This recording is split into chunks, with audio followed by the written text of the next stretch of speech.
Pagkabayad ko nga ay na-approve pa ako for cash loan. Nakatatlong transaction lang ako dito kay Bilis. After ma-approve ang application ko last year. At eto nga at activated na ang aking cash loan. Kay Bilis, iisa lang ang kabuuan o total credit limit sa buy now pay later at sa cash loan.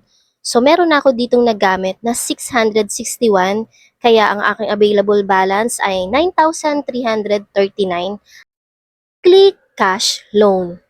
500 ang minimum amount at 9,300 ang maximum amount na pwede kong i-loan.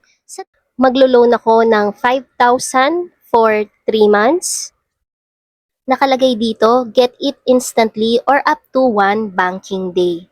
Then, click add payout account.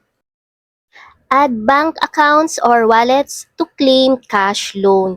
Yung akin dito ay sa GCash. Automatic naman na nakalagay yung aking GCash account. Click continue. Review your purchase. You will receive 5,000. So, wala na kahit anong bawas. First payment due date ko ay every 15 of the month. Check the box. I have read and agree to the disclosure statement and promissory note. Then, click get cash now. So, tingnan natin kung papasok agad sa ating account yung ating cash loan. Enter your PIN. So, yung PIN code to ng aking GCash account. Ayan. Your funds are on the way. So, view schedule. Ito yung aking transaction details.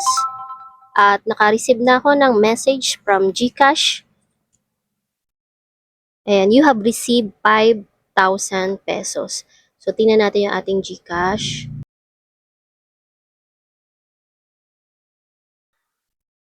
Click transaction.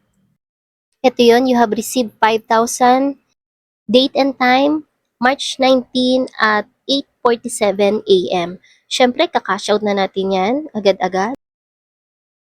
Ito naman yung proof na nakash out ko rin siya within the day.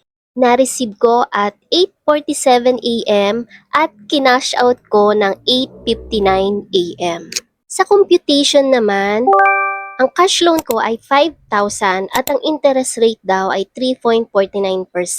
Monthly interest rate para makuha natin, principal times 3.49%.